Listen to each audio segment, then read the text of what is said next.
Good evening बच्चों। आज हम लोग इलेक्ट्रोकेमिस्ट्री का एक important lecture application of Kohlrausch law के बारे में पढ़ा जाएगा और ये this is most important for class 12th JEE, NEET, CUET, TGT, PGT etcetera सारे कॉम्पिटिशन्स के लिए यह एक बहुत ही महत्वपूर्ण लेक्चर है। इसमें क्या क्या पढ़ेंगे? सबसे पहले तो एक कोलराउस लॉ का एक क्विक रिवीजन मैं लूंगा, एक छोटा सा तुरंत रिवीजन लूंगा कोलराउस लॉ क्या होता है, और इसके बारे में सबसे ज्यादा एप्लीकेशन ऑफ कोलराउस लॉ के बारे में क्या क्या पढ़ेंगे। तो सबसे पहले पढ़ेंगे कोलराउस लॉ की मदद से we can able to find the limiting molar conductivity of weak electrolyte, माने किसी भी वीक इलेक्ट्रोलाइट की लिमिटिंग मोलर कंडक्टिविटी को हम निकाल सकते हैं। ये सबसे मोस्ट इंपोर्टेंट एप्लीकेशन है। This is the most important application. ये है limiting molar conductivity for weak electrolyte, ये हम निकाल सकते हैं।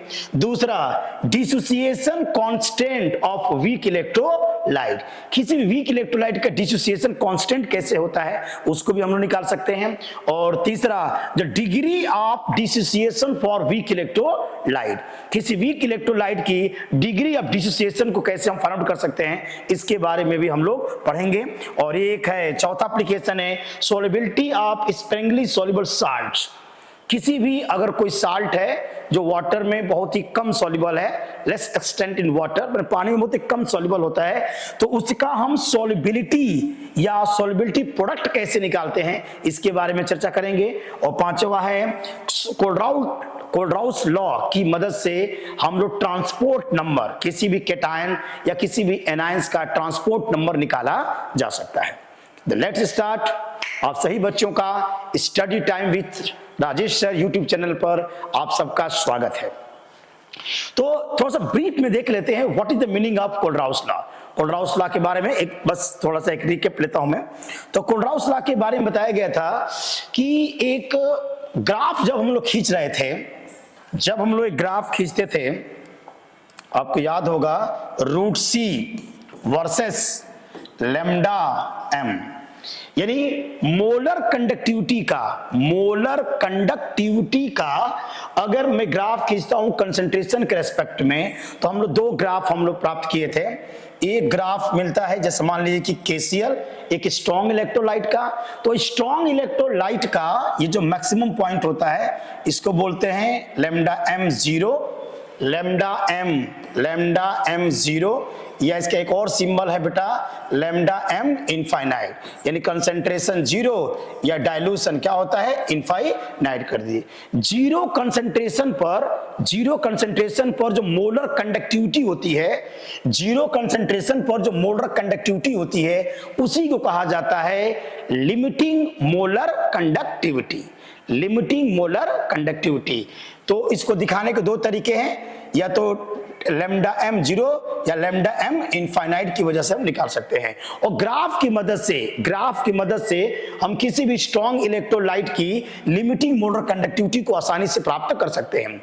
लेकिन जो वीक इलेक्ट्रोलाइट था बेटा, जब वीक इलेक्ट्रोलाइट होता है तो हम वीक इलेक्ट्रोलाइट की लिमिटिंग मोलर कंडक्टिविटी हम ग्राफ से नहीं निकाल सकते हैं, क्योंकि ये जो ग्राफ होता है वो हाइपरबोलिक ग्राफ होता है, और हाइपरबोलिक ग्राफ होते ही ग्राफ वाई एक्सिस को अप्रोच करेगा, वाई एक्सिस को इनफाइनाइट पर टच करेगा, मैं नहीं कट करेगा, तो we are not able to find, हम लोग किसी वीक इलेक्ट्रोलाइट की लिमिटिंग मोलर कंडक्टिविटी को ग्राफ की मदद से फाइंड आउट नहीं कर सकते हैं।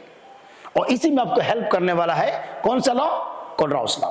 कोलराउस लॉ ने ये बताया कि मान लीजिए कि कोई इलेक्ट्रोलाइट है, इलेक्ट्रोलाइट्स में ऐसे कंपाउंड जो वाटर में सॉल्युबल होकर या मोल्टन फॉर्म में फ्री आयंस देते हैं, कैटायंस और एनायंस देते हैं, उसको इलेक्ट्रोलाइट्स बोलते हैं। तो जैसे मान लीजिए कि कोई इलेक्ट्रोलाइट है जैसे NaCl एक्वस, नमक को आपने पानी में क्या कर दिया, डाल दिया है। अब अगर इसमें और मैं वाटर ऐड करूं, इसमें और अगर वाटर में ऐड करूंगा और पानी में इसमें अगर डालता हूं, तो कहा जाएगा कि कंसंट्रेशन क्या हो रहा है, घट रहा है, या कहा जाएगा कि डाइल्यूशन क्या हो रहा है, बढ़ रहा है। दोनों बातें। अगर किसी इलेक्ट्रोलाइटिक सॉल्यूशन में कोई इलेक्ट्रोलाइट है जिसको वाटर में मैंने डिसॉल्व के पानी में घोल दिया है, उसका सॉल्यूशन बना हुआ है, उसमें अगर और एक्स्ट्रा वाटर में डालता हूं तो कहा जाएगा कि उसका कंसंट्रेशन डिक्रीज कर रहा है, या कहा जा सकता है उसका डाइल्यूशन इंक्रीज कर रहा है। दोनों सेंस सही है, कंसंट्रेशन डिक्रीज कर रहा है। और देखिए कंसंट्रेशन जब घटेगा, कंसंट्रेशन घटेगा तो जो स्ट्रॉन्ग इलेक्ट्रोलाइट होता है, स्ट्रॉन्ग इलेक्ट्रोलाइट की मोलर कंडक्टिविटी धीरे धीरे क्या होती है, बढ़ती जाती है, स्लोली बढ़ती है, धीरे धीरे बढ़ती है। क्योंकि इसका रीजन बताया गया था पिछले लेक्चर में कि स्ट्रॉन्ग जो इलेक्ट्रोलाइट होता है उसका अल्फा जो होता है ऑलमोस्ट क्या होता है, 100% होता है, मतलब 100% वो डिसोसिएट होता है। तो अगर उसमें और पानी मिला देंगे तो लगभग डिग्री ऑफ जो उसका डिसोसिएशन है वो ऑलमोस्ट कांस्टेंट रहेगा, मतलब टोटल सॉल्यूशन में नंबर ऑफ केटायंस और नंबर ऑफ एनायंस के ऊपर कोई असर नहीं पड़ेगा, लगभग ऑलमोस्ट कांस्टेंट रहेंगे। तो चार्ज कैरियर जो है वो कांस्टेंट है, फिर भी मोलर कंडक्टिविटी क्यों बढ़ती है? तो इसको डिफाइन किया था आपने, एक इक्वेशंस मैंने एक पढ़ाया हुआ है, आप देखे होंगे कि डिबाई हक्कल ऑन सेगर इक्वेशंस, उसकी मदद से इसको एक्सप्लेन किया गया और यह पता किया गया कि अगर कोई इलेक्ट्रोलाइटिक सॉल्यूशन है, जैसे नमक है बेटा, तो नमक को पानी में डाल देंगे तो क्या बटेगा, Na+ और क्या मिलेगा, Cl- मिलेगा। अब क्या होता है कि अगर कंसंट्रेशन ज्यादा है, कंसंट्रेशन ज्यादा है तो Na जो प्लस होता है, Na+ और Cl- के बीच में एक आयनिक इंटरेक्शन काम करे। भाई केटायन एनायन के बीच में एक आयनिक इंटरेक्शन काम करता है। तो आयनिक माने केटायन एनायन के बीच में अट्रैक्शन फोर्स है, उस अट्रैक्शन फोर्स की वजह से केटायंस और एनायंस की जो मोबिलिटी है वह फ्री नहीं है, फ्री नहीं है। तो मतलब कि केटायंस एनायंस की मोबिलिटी, जब केटायंस मूव करेगा तो एनायंस क्या करेगा, उसको रोकेगा, क्योंकि उनके बीच में एक आयनिक इंटरेक्शन है और आयनिक इंटरेक्शन की वजह से उनके बीच में एक आयनिक इंटरेक्शन की वजह से केटायंस और एनायंस का जो माइग्रेशन है, जो मोबिलिटी है वह इंडिपेंडेंट नहीं होती है, स्वतंत्र नहीं होती है। अब अगर मैं कंसंट्रेशन को जीरो करूंगा, कंसंट्रेशन जीरो की तरफ भाग रहा है या डाइल्यूशन भाग रहा है किसके तरफ, इनफाइनाइट की तरफ, माने सॉल्यूशन में खूब वाटर ऐड करिए, कोई सॉल्यूशन बना हुआ है कंसंट्रेशन जीरो मतलब डाइल्यूशन इनफाइनाइट, माने इसमें पानी मिलाते जाइए और पानी मिलाइए, बहुत ज्यादा मात्रा में पानी है और आपका जो सॉल्यूट है, जो इलेक्ट्रोलाइट है बहुत ही कम है। अगर कंसंट्रेशन जीरो के आसपास चला जाएगा तो उस परिस्थिति में हमारा केटायंस और एनायंस इतने दूर दूर चले जाते हैं कि इनके बीच में कोई भी आयनिक इंटरेक्शन नहीं रह जाता है। और जब आयनिक इंटरेक्शन नहीं रह जाएगा तो हमारा केटायन और एनायन का जो माइग्रेशन है वह कंप्लीटली क्या होता है, इंडिपेंडेंट होता है। इसलिए कोलराउस लॉ का पूरा नाम क्या है, Kohlrausch law of independent migration of ions. यानी कि जब भी डाइल्यूशन इनफाइनाइट हो जाएगा या कंसंट्रेशन जीरो हो जाएगा तो केटायन और एनायंस के बीच इतना ज्यादा डिस्टेंस हो जाएगा कि अब उनके बीच में कोई भी आयनिक इंटरेक्शन नहीं रह जाएगा। और जब आयनिक इंटरेक्शन नहीं रहेगा तो हमारा केटायन और एनायंस का जो माइग्रेशन है वह कंप्लीटली इंडिपेंडेंट हो जाएगा। और इस रेस्पेक्ट में कोलराउस ने एक लॉ दिया है, और कोलराउस का लॉ ध्यान रखना, कोलराउस जो लॉ दिया है वो वैलिड किसके लिए है। तो कोलराउस का लॉ सबसे पहले बात यह है कि अगर कोई इलेक्ट्रोलाइट है, अच्छा कोलराउस लॉ सब पर वैलिड है, चाहे स्ट्रॉन्ग इलेक्ट्रोलाइट है चाहे वीक इलेक्ट्रोलाइट है। जैसे NaCl है, अगर वाटर हमने डाल दिया तो क्या बनेगा आपका Na+ और Cl-, है ना। अगर इसमें अगर मैं इसकी मोलर कंडक्टिविटी निकालूं, molar conductivity of NaCl, sodium chloride की मोलर कंडक्टिविटी को अगर फाइंड आउट किया जाए तो कोलराउस कहता है कि किसी भी इलेक्ट्रोलाइट की मोलर जो कंडक्टिविटी होती है वह केटायन और एनायन की लिमिटिंग मोलर कंडक्टिविटी, किसी इलेक्ट्रोलाइट की जो लिमिटिंग मोलर कंडक्टिविटी होती है वह उस इलेक्ट्रोलाइट के केटायन और एनायन के लिमिटिंग मोलर कंडक्टिविटी के सम के बराबर होता है। यानी कि limiting molar conductivity of sodium ion and limiting molar conductivity of Cl-, इस तरीके से हमको सोडियम क्लोराइड का limiting molar conductivity find out हो सकता है। मैंने बताया था इसको रिप्रेजेंट करने का एक और भी तरीका हो सकता है, इसको ऐसे लिख सकते हो कि λm इनफाइनाइट NaCl, यह भी वही है, limiting molar conductivity. Limiting molar conductivity कब मिलती है? जब कंसंट्रेशन 0 हो जाए या डाइल्यूशन इनफाइनाइट हो जाए। तो ये हो जाएगा, ये भी सिंबल आपका limiting molar conductivity. Limiting molar conductivity of sodium chloride लिख सकते हैं लैम्डा इनफाइनाइट क्या हो जाएगा, Na+ और लैम्डा इनफाइनाइट Cl-। या तो ये तरीका लिखिए या ये तरीका लिखिए, बोथ आर करेक्ट। जिसमें रिप्रेजेंट करना चाहते हैं उसमें आप रिप्रेजेंट कर सकते हैं। यानी कि केटायन और एनायंस के लिमिटिंग मोलर कंडक्टिविटी को जोड़ दिया जाए तो उस इलेक्ट्रोलाइट की लिमिटिंग मोलर कंडक्टिविटी प्राप्त की जा सकती है। अब हम पढ़ेंगे आज इस इक्वेशन की मदद से हम क्या क्या एप्लीकेशन है। First of all, by using this concept, Kohlrausch law की मदद से हम वीक इलेक्ट्रोलाइट की लिमिटिंग मोलर कंडक्टिविटी को फाइंड आउट कर सकते हैं। और आज वही पढ़ने जा रहे हैं हम लोग। आज पढ़ेंगे वीक इलेक्ट्रोलाइट की लिमिटिंग मोलर कंडक्टिविटी को कैसे प्राप्त किया जा सकता है। This is the most important questions. Okay बेटा, this is the most important questions. Limiting molar conductivity कैसे हम लोग निकालेंगे। तो एक क्वेश्चंस ले लेते हैं, एक एनसीईआरटी का एक क्वेश्चन लिया जाए और उसके हेल्प से हम क्वेश्चन को सॉल्व करेंगे। ये बहुत एक अच्छा क्वेश्चन है, इसको ध्यान से देखिएगा। हम लोग पहला एप्लीकेशन पढ़ने जा रहे हैं, लैम्डा m इनफाइनाइट, यानी कि limiting molar conductivity of weak electrolyte. किसी वीक इलेक्ट्रोलाइट की इलेक्ट्रोलाइट, इसको हम कैसे फाइंड आउट करेंगे। ये बहुत इंपॉर्टेंट क्वेश्चन है कि किसी वीक इलेक्ट्रोलाइट की लिमिटिंग मोलर कंडक्टिविटी को कैसे फाइंड आउट किया जाएगा। तो एक एग्जांपल लिया जाए, एनसीईआरटी में एग्जांपल दिया गया है, बहुत ही इंपॉर्टेंट है। एनसीईआरटी टेक्स्ट बुक का एग्जांपल लेता हूं मैं, देख लीजिए क्वेश्चंस क्या है। क्वेश्चन है, यहां पर इलेक्ट्रोलाइट्स है, यहां पर इलेक्ट्रोलाइट्स है और यहां पर उनकी है लिमिटिंग मोलर कंडक्टिविटी, यूनिट है सीमेंस सेंटीमीटर स्क्वायर और मोल इनवर्स। अच्छा, ग्राफ की मदद से आपके न्यूमेरिकल्स में जो इलेक्ट्रोलाइट दिया रहेगा वो स्ट्रांग रहेगा, सारे स्ट्रांग, क्योंकि हम ग्राफ की मदद से स्ट्रांग इलेक्ट्रोलाइट की लिमिटिंग मोलर कंडक्टिविटी ज्ञात कर सकते हैं और उसकी मदद से वीक का हम लोग निकालेंगे। ठीक है, जैसे एक आपके क्वेश्चंस लेता हूं। जैसे मान लीजिए आपको दिया गया है सोडियम क्लोराइड। सोडियम क्लोराइड की लिमिटिंग मोलर कंडक्टिविटी, ये स्ट्रांग इलेक्ट्रोलाइट है। मान लीजिए कि HCl, यह भी एक स्ट्रांग इलेक्ट्रोलाइट है ना। और एक मान लेते हैं कि सोडियम एसीटेट, सोडियम एसीटेट का मोलर कंडक्टिविटी आपको प्राप्त होना चाहिए। माने 3 का आपको, अगर माने एग्जाम में पूछा गया था, यदि सोडियम क्लोराइड ये स्ट्रांग है, साल्ट जो तो स्ट्रांग में आते हैं, और आपका HCl, और अगर इनका ये सारे स्ट्रांग इलेक्ट्रोलाइट्स है, अगर स्ट्रांग इलेक्ट्रोलाइट्स का लिमिटिंग मोलर कंडक्टिविटी दिया जाए तो इसकी मदद से हम वीक इलेक्ट्रोलाइट की लिमिटिंग मोलर कंडक्टिविटी को फाइंड आउट कर सकते हैं। एक एग्जांपल से इसको समझ रहे हैं हम लोग, और इस एग्जांपल को ध्यान से समझिएगा। 2 तरीके से इस क्वेश्चन को सॉल्व कर सकते हैं, जो आपको अच्छा लगेगा बताइएगा। दोनों तरीका मैं बता देता हूं। तो सोडियम क्लोराइड की लिमिटिंग मोलर कंडक्टिविटी है 91.0। HCl की लिमिटिंग मोलर कंडक्टिविटी है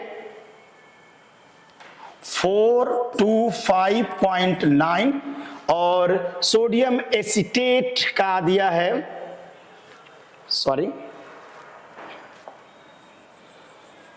NaCl की लिमिटिंग मोलर कंडक्टिविटी 126.4। 126.4। HCl का 425.9, 425.9 और सोडियम एसीटेट का दिया है 91.0। ये है आपको डाटा। बहुत अच्छा क्वेश्चन है, ये बहुत अच्छा क्वेश्चन है। इस क्वेश्चन को ध्यान से देखना बेटा। क्वेश्चन क्या कर रहा है, सोडियम क्लोराइड की मोलर कंडक्टिविटी आपको दिया है 126.4 siemens centimetre square mole inverse, और HCl ये भी स्ट्रांग इलेक्ट्रोलाइट है, इस स्ट्रांग इलेक्ट्रोलाइट की लिमिटिंग मोलर कंडक्टिविटी कितना दिया है 425.9, 425.9, और सोडियम एसीटेट का दिया है 91.0 siemens dot centimetre square mole inverse. और इनकी मदद से पूछ रहा है कि इनकी मदद से find the limiting find the limiting molar conductivity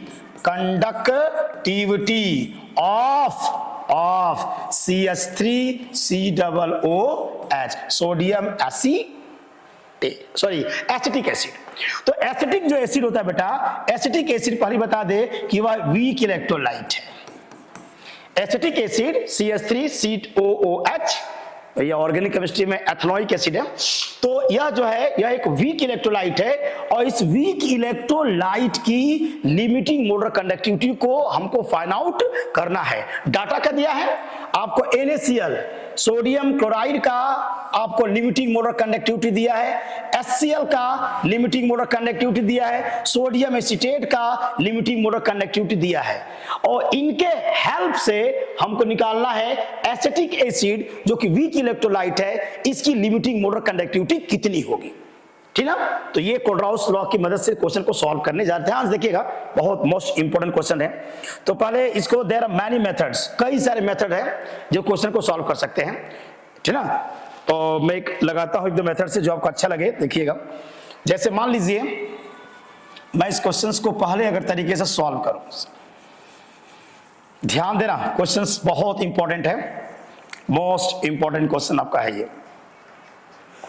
तो आपको निकालना किसका है पहले बताइए। हमको निकालना है CH3COOH ना, इसका मुझे निकालना है lambda m infinite, limiting molar conductivity of acetic acid जो कि वीक इलेक्ट्रोलाइट है, यह एक वीक इलेक्ट्रोलाइट है और इसका मुझे क्या चाहिए? लिमिटिंग मोलर कंडक्टिविटी निकालना है।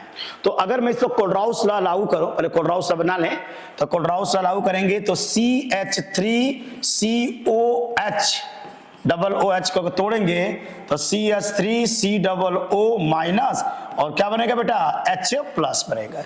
इस पर जरा कोलराउस का नियम लागू करिए, तो कोलराउस का नियम लागू करेंगे तो जाएगा लैम्डा m इनफाइनाइट CH3COOH, यानी एसिटिक एसिड की लिमिटिंग जो मोलर कंडक्टिविटी होगी वह किसके बराबर होगा?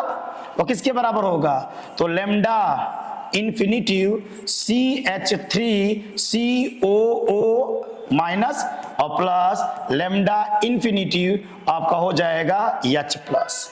ध्यान समझिएगा इस क्वेश्चन को, यानी कि एसिटिक एसिड की लिमिटिंग मोलर कंडक्टिविटी या एसीटेट आयन और हाइड्रोजन आयन के लिमिटिंग मोलर कंडक्टिविटी के सम के बराबर होगा।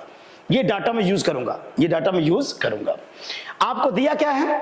आपको दिया है सोडियम क्लोराइड दिया है, आपको HCl दिया है और आपको सोडियम एसीटेट दिया गया है। सारी स्ट्रॉन्ग इलेक्ट्रोलाइट का लिमिटिंग मोलर कंडक्टिविटी आपको दी गई है और इनके हेल्प से हम आसानी से निकाल सकते हैं किसी भी इलेक्ट्रोलाइट की लिमिटिंग मोलर कंडक्टिविटी को हम फाइंड आउट कर सकते हैं। Are you getting?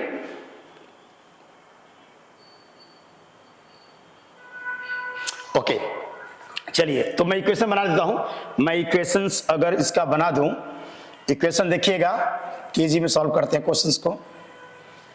Sodium chloride NaCl एकदम डायरेक्ट लिखते हैं बेटा। अगर इस पर मैं कोलराउस का नियम लागू करूंगा तो लिखेंगे, इस क्वेश्चंस को सॉल्व करें। इस पर सोडियम क्लोराइड के लिए तोड़िए तो बनेगा लैम्डा इंफिनिटिव Na प्लस और ये होगा लैम्डा इंफिनिटिव Cl माइनस और ये हो जाएगा 126.4 siemens centimetre square into mole inverse. ये आपको दिया गया है।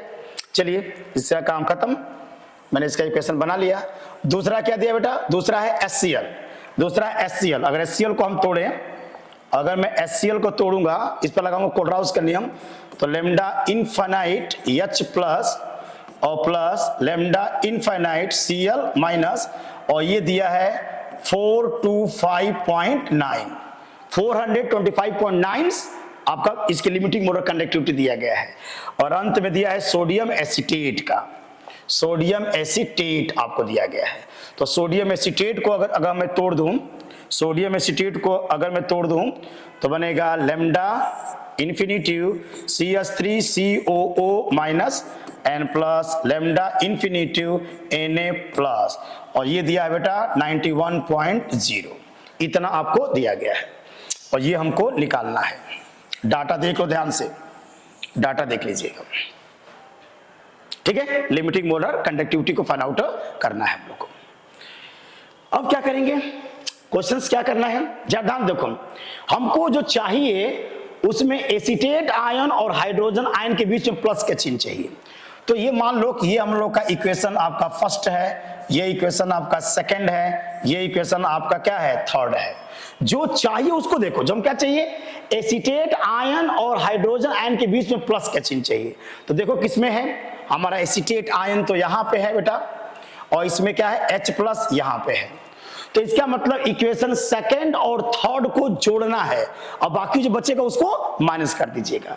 तो आप सेकंड में जोड़ दीजिएगा थर्ड को और माइनस करिएगा फर्स्ट को, ठीक है। जोड़िए जरा, अगर मैं सेकंड और थर्ड को जोड़ करके उसमें से माइनस करना है थर्ड वाले को, इधर करिए, सॉल्व करिए, देखिए यहां क्या बनेगा, लेमडा इनफाइनाइट H प्लस और lambda infinite Cl minus plus, ये क्या होगा, lambda infinite CH3COO minus plus lambda infinite, ये क्या हो जाएगा, Na प्लस माइनस, इसमें माइनस करना है हमको, माइनस किसको करना है, इक्वेशन फर्स्ट को जो बचा हुआ है। तो ये हो जाएगा लेमडा इनफाइनाइट Na प्लस और प्लस हो जाएगा लेमडा इनफाइनाइट Cl माइनस। अच्छा, राइट साइड भी वैसे ही करेंगे, राइट साइड भी सेकेंड और क्या करेंगे, थर्ड को जोड़ेंगे। तो ये हो जाएगा 425 425.9 प्लस 91.0 माइनस, ये हो जाएगा 126.4 ना। अब चलिए सॉल्व करिए। अगर इसका ब्रैकेट में ओपन कर दूं बेटा, अगर इसका ब्रैकेट में तोड़ दूं तो ब्रैकेट तोड़ने से क्या होगा, दोनों माइनस हो जाएगा, दोनों माइनस हो जाएंगे। अगर ब्रैकेट को ओपन कर दीजिए, ब्रैकेट को ओपन कर देंगे तो ये दोनों आपका माइनस हो जाएगा और इसके आगे भी माइनस का चिन्ह लग जाएगा। ब्रैकेट ओपन करेंगे तो अब देख कट रहा है, ये प्लस से आपका कहां गया, ये वाला कैंसिल हो गया, और देखो कहीं और कहीं एक Cl माइनस से कहां गया आपका Cl माइनस कैंसिल हो गया, बचा क्या यहां पर, देखो तो क्या बच गया, बच गया लेमडा इन्फिनिटिव CH3COO माइनस और प्लस लेमडा इन्फिनिटिव क्या हो जाएगा, H प्लस इक्वल्स, इधर इन दोनों को जोड़ करके 126.4 को क्या करिए, माइनस करिए। जल्दी रफ करो बेटा, इसको जल्दी से स्क्रीनशॉट ले लीजिए, स्क्रीनशॉट लो।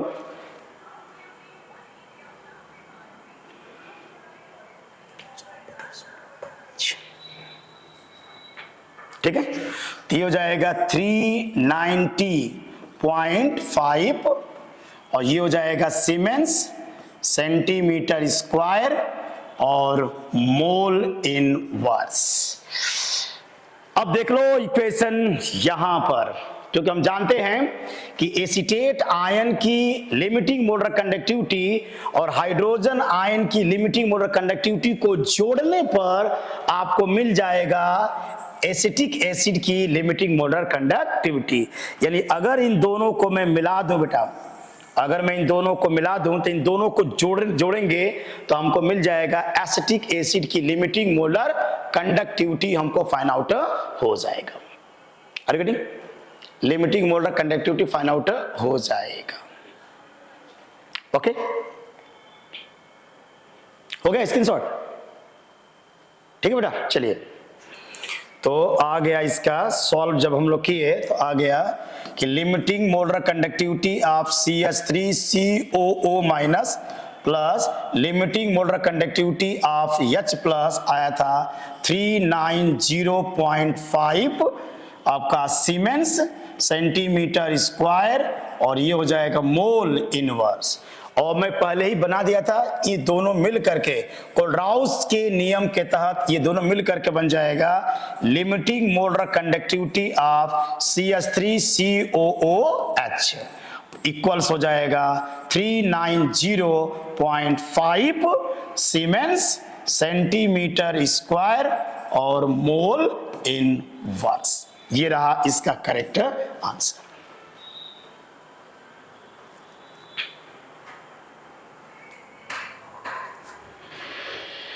ओके बेटा, तो this is the most important question.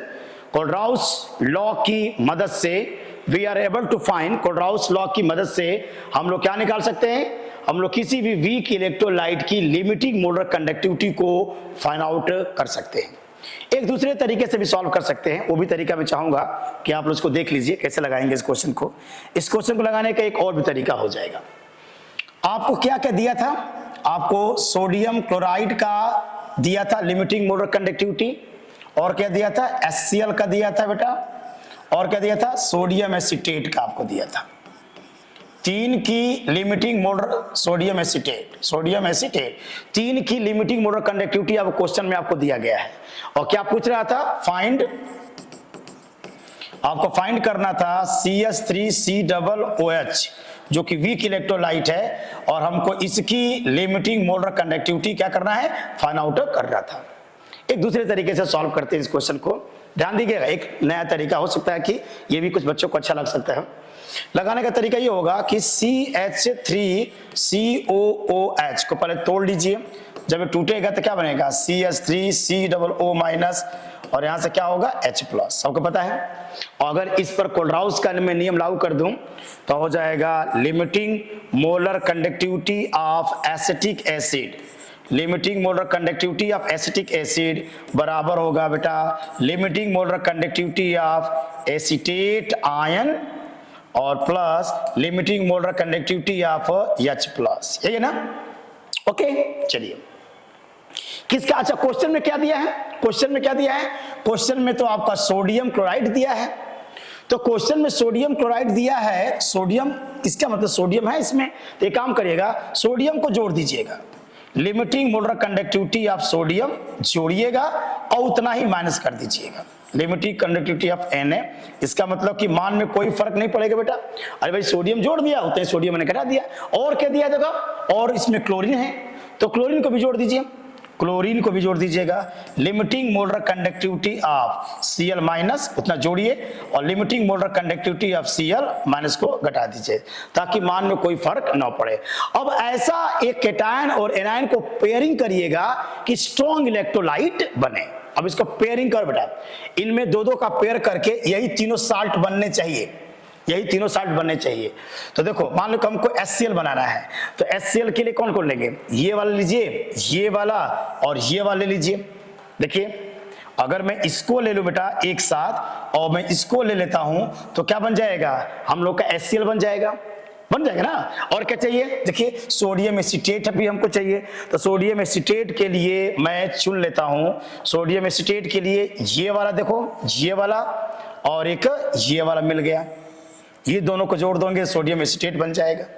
अब जोड़ के चलिए इन दोनों को जोड़िए, जो पीला वाला देखो पहले ये वाला, मैंने जो पीला कलर में मैं घेरा हूं, अगर इस वाले को और इस वाले को जोड़ दूं बेटा, ये वाला और ये वाला को मैं जोड़ दूं तो बन जाएगा limiting molar conductivity of CH3COONA sodium acetate plus, अच्छा अगर H प्लस और Cl माइनस को जोड़ दूं तो क्या बन जाएगा, limiting molar conductivity of HCl। अब क्या बचा बेटा, देखो क्या बचा है, बच गया क्या, माइनस Na प्लस, यहां बच गया माइनस Cl मान। अगर माइनस कॉमन लेता, अगर मैं माइनस कॉमन लेता तो यहां बचता limiting molar conductivity of Na plus और plus limiting molar conductivity of Cl minus, इन दोनों को जोड़ दीजिए तो हो जाएगा आपका limiting molar conductivity of acetic sodium acetate और limiting molar conductivity of HCl, और इन दोनों को जोड़ देंगे तो limiting molar conductivity of NaCl। Okay, अब ये पूरा डाटा आपके एग्जाम में दिया गया था। सोडियम एसीटेट की लिमिटिंग मोलर कंडक्टिविटी आपको दिया गया था, शायद 126 के आसपास था। HCl का भी आपको दिया गया था, 425 के आसपास था, है ना। और इसका 91 था ना, देख लेते डाटा, देख लेते हैं डाटा में क्या क्या है। पर जो भी आपको डाटा दिया रहेगा बेटा, डाटा देख लीजिएगा क्या डाटा क्वेश्चन में दिया गया है। तो सोडियम एसीटेट सबका देखिए, सोडियम एसीटेट का आपको एग्जाम में दिया शायद 91.0 दिया था, और HCl का दिया था शायद 425, देख लीजिए क्या दिया होगा, 425.9 के आसपास था या 5 के आसपास, 425.9 था बेटा।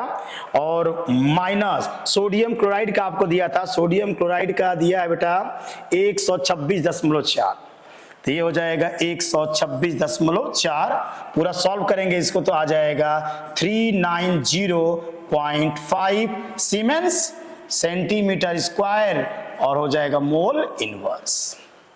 तो इस तरीके से भी आप चाहो तो किसी वीक इलेक्ट्रोलाइट की लिमिटिंग मोलर कंडक्टिविटी को आप फाइंड आउट कर सकते हैं। ठीक है बेटा, बाकी चीजें हम लोग कल पढ़ेंगे।